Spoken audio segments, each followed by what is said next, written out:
എപ്പിസോഡിന്റെ opening സീനിലാണെങ്കിൽ ഇപ്പൊ നമ്മുടെ ഓടൻ അവനാണെങ്കിൽ ഒരു പെൺകുട്ടിയുടെ ശബ്ദം കേട്ട് ആ ചെയിനിൽ നിന്ന് കൈവിട്ട് ആ ഒരു കരയിലേക്ക് കയറി വരികയാണ്. ഓടനെ കാണേണ്ട താമസം ആ വില്ലന്മാരെല്ലാവരും ദൂരേക്ക് ഓടും. ഓടനാണെങ്കിൽ ആ ടോക്കിയോ പെണ്ണോട് ചോദിക്കും, നീ ഓക്കെ അല്ലേ, നിനക്ക് കുഴപ്പമൊന്നുമില്ലല്ലോ? അതിനവള് പറയും, ഞാൻ ഓക്കെ ആണ്. ആരാ, നിങ്ങൾക്ക് എന്താ പറ്റിയേ, നിങ്ങൾ എവിടുന്നാ വരുന്നതെന്ന് ചോദിക്കും. അതിനോടൻ പറയും, ഞാൻ കടലിൽ നിന്ന് വരികയാണ്, നിന്റെ ശബ്ദം കേട്ടാണ് എൻ്റെ ഒരു പ്രധാനപ്പെട്ട മിഷൻ പോലും ഞാൻ വേണ്ട എന്ന് വെച്ച് ഇവിടേക്ക് വന്നതെന്ന് പറഞ്ഞ് അവനാണെങ്കിൽ ഇപ്പോൾ ഉപ്പുള്ള ഛർദ്ദിച്ച് അങ്ങനെ താഴേക്ക് വീഴും. എന്റെ 3 ദിവസം ആ ഒരു ചെയിനിൽ തൂങ്ങിപ്പിടിച്ച് ഓടനാണെങ്കിൽ കടലുമായിട്ട് മല്ലിടുകയായിരുന്നു. അതുകൊണ്ട് തന്നെ അവന്റെ ബോഡിയിൽ ഒരുപാട് പരുക്കുകളൊക്കെ പറ്റി വായിലൂടെയും മൂക്കിലൂടെയും ഓരെയൊക്കെ തുളുമ്പി അവനങ്ങനെ വീണ് കിടക്കും. ടോക്കിയോ പെണ്ണാണെങ്കിൽ ഇപ്പോൾ ഓടനെ എഴുന്നേൽപ്പിക്കാനായിട്ട് അവന്റെ അടുത്തേക്ക് വന്ന് അവനെ തട്ടിയൊക്കെ നോക്കും. പക്ഷേ യാതൊരു വിധത്തിലുള്ള അനക്കവും ഇല്ല.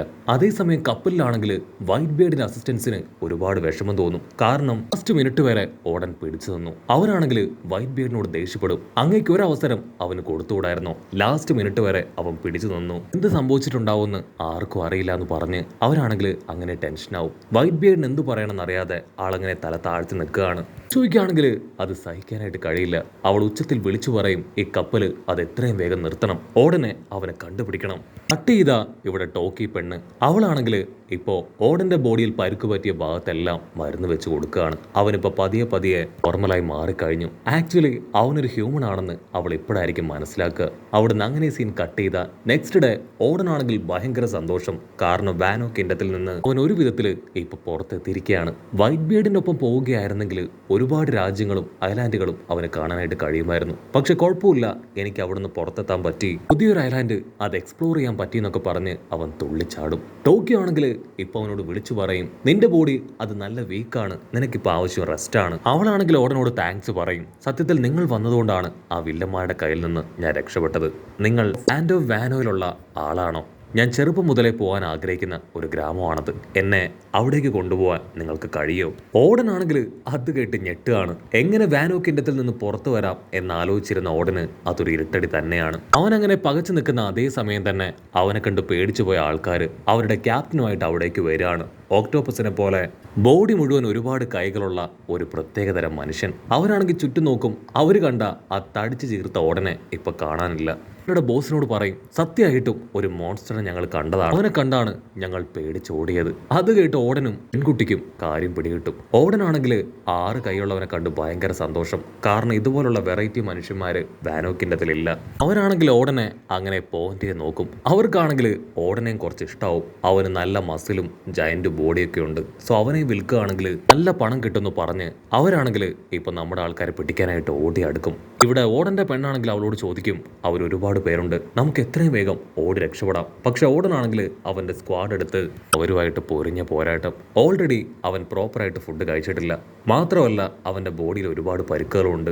സോ ഓടനെ കൊണ്ട് നല്ല രീതിയിൽ അവരുമായിട്ട് ഫൈറ്റ് ചെയ്യാൻ കഴിയില്ല. അവരങ്ങനെ കൂട്ടം ചേർന്ന് ഓടനെ അറ്റാക്ക് ചെയ്തുകൊണ്ടേയിരിക്കും. അടുത്ത നിമിഷം അവരെ എല്ലാവരെയും ഞെട്ടിച്ചുകൊണ്ട് ഒരു ജയന്റ് മനുഷ്യൻ അവിടേക്ക് കടന്നു വരികയാണ്. അവനങ്ങനെ കൈ നീട്ടി ആ ഒക്ടോപ്പസ് തലേന്റെ തലയ്ക്ക് ഒരൊറ്റയാട്ടി. അവിടേക്ക് വന്നത് മറ്റാരുമല്ല, സാക്ഷാൽ വൈറ്റ് ബിയേർഡ്. വൈറ്റ് ബിയേർഡ് ഇപ്പോൾ ഓടനെ ആ പെൺകുട്ടിയെ നോക്കും. കാര്യം പിടികിട്ടും. ആ പെൺകുട്ടിയെ അവളെ സേവ് ചെയ്യാനാണ് ഓടൻ അറിഞ്ഞുകൊണ്ട് ആ ഒരു മത്സരത്തിൽ തോറ്റതെന്ന്. വൈറ്റ് ബിയേർഡ് ആണെങ്കിൽ ഓടനോട് പറയും, വായോ, ഇനി മുതൽ നമ്മൾ ഒരുമിച്ചായിരിക്കും സെയിൽ ചെയ്യുക. വളരെ വളരെ അഡ്വഞ്ചർ ആയിട്ടുള്ള ഒത്തിരി യാത്രകൾ നമുക്ക് നടത്താനുണ്ട് മൈ ലിറ്റിൽ ബ്രദർ.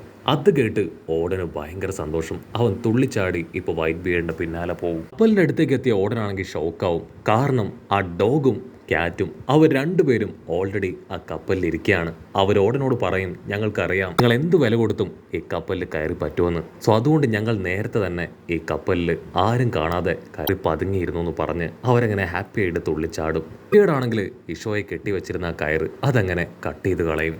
അവിടുന്ന് അങ്ങനെ കട്ട് ചെയ്ത ആ ചുന്ദരി പെണ്ണ് അവളാണെങ്കിൽ ഇപ്പോൾ വൈറ്റ് ബിയേർഡിനോട് പറയും, എന്നെ എങ്ങനെയെങ്കിലും തിരികെ വാനോക്കിൻ്റെതിൽ എത്തിക്കണം. ഇത് കേട്ട് വൈറ്റ് ബിയേർഡ് ആണെങ്കിൽ ഒരു സെക്കൻഡ് ഫ്രീസ് ആയി പോവും. അതേസമയം ഇവിടെ ഓടൻ അവനാണെങ്കിൽ ഭയങ്കര സന്തോഷം. എൻ്റെ ഇത്രയും കാലത്തെ ആഗ്രഹം സാധിക്കാൻ പോവാണ്, ഞാൻ ഒരുപാട് ഐലാൻഡ്സ് ഒക്കെ കണ്ട് ഞാൻ എക്സ്പ്ലോർ ചെയ്യാൻ പോവാണെന്ന് പറഞ്ഞ് അവൻ അങ്ങനെ തുള്ളിച്ചാടും. അങ്ങനെ കട്ട് ചെയ്ത നൈറ്റ് ആണെങ്കിൽ എപ്പോഴത്തേതും പോലെ ഓടനാണെങ്കിൽ അവൻ്റെ സ്റ്റോറി അത് കുറിച്ച് വെക്കുകയാണ്. അവന് ഇപ്പോൾ വല്ലാത്തൊരു സന്തോഷം. ഇത്രയും കാലത്തെ സ്വപ്നം അത് സാക്ഷാത്കരിക്കപ്പെടാനായിട്ട് പോവാണ്. നെക്സ്റ്റ് ഡേ ആണെങ്കിൽ ഒരു പൈററ്റ്സ് കപ്പല് ഇപ്പോൾ വൈറ്റ് ബിയർഡിന്റെ കപ്പലിന് നേരെ വരും. ഓടനാണെങ്കിൽ അത് കാണേണ്ട താമസം ചാടി വന്ന് ഒരൊറ്റ അടി. ആ ഒരു അടിയിൽ ആ കപ്പൽ രണ്ടായിട്ട് തകരാണ്. വൈറ്റ് ബിയർഡിന്റെ പൈററ്റ്സിനാണെങ്കിൽ കൺട്രോൾ പോവും. You are unbelievable. നിന്നെക്കൊണ്ട് ഒരു പൈററ്റ് ആവാൻ കഴിയില്ല. ഒരിക്കലും ഇങ്ങനെ അറ്റാക്ക് ചെയ്യില്ല. ഓപ്പോസിറ്റ് ടീമിനെ തന്ത്രപരമായിട്ട് കീഴ്പ്പെടുത്തി അവരുടെ കയ്യിലുള്ള അസറ്റ്സ് അത് അടിച്ചു മാറ്റിയിട്ട് വേണം അവരെ തകർത്തില്ലാതാക്കാൻ. നീ ആ റൂള് അത് മുഴുവൻ ബ്രേക്ക് എന്ന് പറയും. ഉടനാണെങ്കിൽ പറ്റിപ്പോയ മണ്ടത്തരം മനസ്സിലാവും. അവനാണെങ്കിൽ ഇപ്പൊ അവരോട് സോറി പറയാണ്. ഐ എം സോറി, എന്റെ അറിവില്ലായ്മ കൊണ്ട് മാത്രമാണ് ഞാൻ അങ്ങനെ ചെയ്തത്. അതിന് അവരാണെങ്കിൽ പൊട്ടിച്ചിരിക്കും. ദിവസങ്ങൾ മുൻപോട്ടേക്ക് പോകുന്തോറും അവരാണെങ്കിൽ ഓരോരോ ഐലാൻഡിലേക്ക് കടന്നു ചെല്ലും. വലിയ വലിയ അമ്പരചുംബികളായിട്ടുള്ള ബിൽഡിങ്ങുകൾ, അതുപോലെ ചെടികൾ, വീണ് കിടക്കുന്ന പ്രദേശങ്ങൾ, അങ്ങനെ ഒരുപാട് ഡിഫറെന്റ് ആയിട്ടുള്ള സ്ഥലങ്ങൾ. അതുകൊണ്ട് ഓടനാണെങ്കിൽ അവനെ നിയന്ത്രിക്കാനാവില്ല. അവൻ ഹാപ്പിയായി അവിടെ മുഴുവൻ തുള്ളിച്ചാടി നടക്കും. എൽബോ ഫാരിയസ് ഉള്ള ഐലാൻഡ്, അതുപോലെ ഡിഫറെന്റ് ആയിട്ടുള്ള ചെടികളുള്ള ഐലാൻഡ്, അങ്ങനെ ഒരുപാട് ഐലാൻഡുകളിലൂടെ അവരവരുടെ യാത്ര മുൻപോട്ടേക്ക് കൊണ്ടുപോകും. നൈറ്റ് അവർ പാർട്ടിയൊക്കെ നടത്തി അടിച്ചു പൊളിക്കും. ഓടനാണെങ്കിൽ വൈറ്റ് ബിയർഡിനെ കാര്യമായിട്ട് ശ്രദ്ധിക്കും. ആളുടെ സ്ട്രെങ്ത് കണ്ട് അവൻ വണ്ടർ അടിക്കുകയാണ്. ഓരോ ദിവസവും വളരെ ഡിഫറെന്റ് ആയിട്ടായിരിക്കും അവർ മുൻപോട്ടേക്ക് കൊണ്ടുപോവുക. ഓടനാണെങ്കിൽ വാനോ കിണ്ടത്തിൽ തന്നെ ഇരിക്കുകയായിരുന്നെങ്കിൽ അവനെ കൊണ്ട് ഒരിക്കലും ഇതൊന്നും എക്സ്പ്ലോർ ചെയ്യാനായിട്ട് കഴിയില്ലായിരുന്നു. ടോക്കിപ്പെണ്ണാണെങ്കിൽ ഇപ്പോ അവനോട് അവന്റെ വയസ്സ് എത്രയാൻ ചോദിക്കും. അതിനവൻ പറയും 800 വയസ്സ്.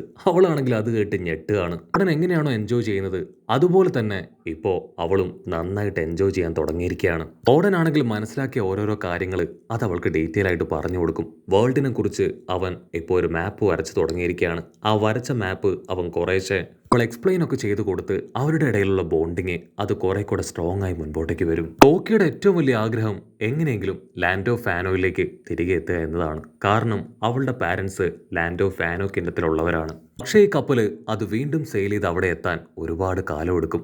എനിക്ക് കുഴപ്പമില്ല, ഓടൻ അവൻ എൻ്റെ കൂടെ ഉള്ളതുകൊണ്ട് തന്നെ എനിക്ക് വളരെ കംഫർട്ടാണെന്ന് പറഞ്ഞ് അവൾ ഹാപ്പി ആയിട്ട് നിൽക്കും. ഉടനെ നേവി ആൾക്കാരാണെങ്കിൽ അവരെ ഫോളോ ചെയ്ത് വരുന്നത് കണ്ട വൈറ്റ് ബിയർഡ് കപ്പല് വേറെ റൂട്ടിലേക്ക് തിരിക്കുകയാണ്. അവരെ അറ്റാക്ക് ചെയ്യാതെ കപ്പല് അത് ഡൈവേർട്ട് ചെയ്ത് കൊണ്ടുപോകുന്ന കണ്ട ഓടനാണെങ്കിൽ കാര്യം തിരക്കും. അതിന് വൈറ്റ് ബിയർഡ് പറയും, അതാണ് നേവി, വേൾഡ് ഓർഗനൈസേഷൻ. നമുക്കൊരിക്കലും അവരുമായിട്ട് ഫൈറ്റ് ചെയ്ത് നിൽക്കാനാവില്ല. നമ്മളിപ്പോൾ 10 പേരെ ഫൈറ്റ് ചെയ്ത് തോൽപ്പിക്കുകയാണെങ്കിൽ അവർ 20 പേരായിട്ട് തിരികെ എത്തും. പിന്നീട് 100 ആവും, 1000 ആവും, 1,00,000 ആവും. മാത്രമല്ല അവര് റോങ് ആയിട്ടുള്ള ആൾക്കാരല്ല. സോ നമ്മൾ ഒരിക്കലും അവരെ അറ്റാക്ക് ചെയ്യാൻ പാടില്ല. ഇപ്പൊ നമുക്ക് ഇവിടുന്ന് ഡൈവേർട്ട് ചെയ്ത് പോകണമെന്ന് പറഞ്ഞ് അങ്ങനെ കപ്പൽ ഡൈവേർട്ട് ചെയ്ത് കൊണ്ടുപോകും. അങ്ങനെ ദിവസങ്ങളും മാസങ്ങളും ഒക്കെ കടന്ന് ഇപ്പോൾ 1 വർഷത്തിന് ശേഷം ടോക്കി പെണ്ണും നമ്മുടെ ഓടനും ഒന്നായി അവർക്ക് മൊമന്റോസ്കി കുഞ്ഞ് അവൻ ജനിച്ചിരിക്കുകയാണ്. ഈഷോ പെണ്ണാണെങ്കിൽ ഇപ്പൊ അവരോട് പറയും, നിങ്ങൾ എത്രയും വേഗം ലാൻഡ് ഓഫ് വാനോയിലേക്ക് തിരികെ പോകണം. ഇനി നിങ്ങൾ ജീവിക്കേണ്ടത് അവിടെയാണ്. പക്ഷെ അവർ രണ്ടുപേരും അതിന് തയ്യാറാവില്ല. അവിടേക്ക് പോയിട്ട് പ്രത്യേകിച്ച് യാതൊരു ഗുണവും ഇല്ല. ഞങ്ങൾക്ക് ഇൻഫർമേറ്റീവ് ആയിട്ട് ഒന്നും തന്നെ കണ്ടെത്താനാവില്ല.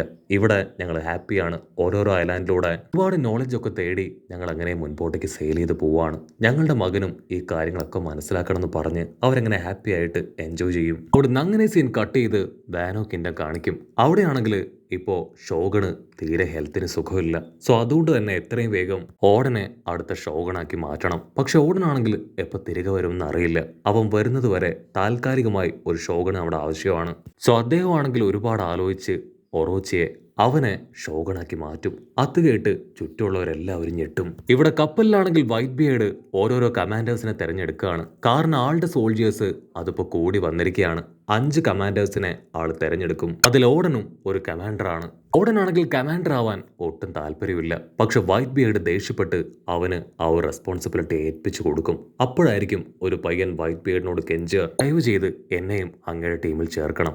ആരും അവനെ ആക്സെപ്റ്റ് ചെയ്യാൻ തയ്യാറാവില്ല. പക്ഷെ വൈറ്റ് ബിയർഡ് അവനെ ആക്സെപ്റ്റ് ചെയ്യാണ്. അവൻ മറ്റാരുമല്ല, ഇപ്പോഴത്തെ ബ്ലാക്ക് ബിയർഡ്. ഓടനാണെങ്കിൽ റെസ്പോൺസിബിലിറ്റി ഒന്നും ഏറ്റെടുക്കാൻ തയ്യാറാവാതെ ഓരോരോ ഐലാൻഡിലൂടെ ആഘോഷമൊക്കെ ആയി അടിച്ചു പൊളിച്ച് മുൻപോട്ടേക്ക് പോകും. അതേസമയം റോജറിന്റെ കപ്പൽ കാണിക്കും. വൈറ്റ് ബിയർഡിന്റെ കപ്പലിൽ ഇപ്പോൾ ഒരു സ്ക്വാഡ്സ്മാൻ ഉള്ള ന്യൂസ് ഇതറിഞ്ഞ് കോളിഡി റോജർ ആളങ്ങനെ ഷോക്കായി ആ ന്യൂസ് വായിക്കും. തീർച്ചയായിട്ടും ഇന്നല്ലെങ്കിൽ നാളെ അവനെ ഞാനും മീറ്റ് ചെയ്യുമെന്ന് പറഞ്ഞ് റോജർ അങ്ങനെ സ്റ്റൈലായിട്ട് നിൽക്കുന്നതോടുകൂടെ ഈ ഒരു എപ്പിസോഡും അവസാനിക്കുന്നു. എപ്പിസോഡ് ഇഷ്ടപ്പെടുകയാണെങ്കിൽ തീർച്ചയായിട്ടും ലൈക്ക് ചെയ്യാനും കമൻറ്റ് ചെയ്യാനും ഷെയർ ചെയ്യാനും മറക്കല്ലേ. അടുത്തൊരു അടിപൊളി എപ്പിസോഡുമായിട്ട് കാണുന്നവരെ it's me with Mallu episode.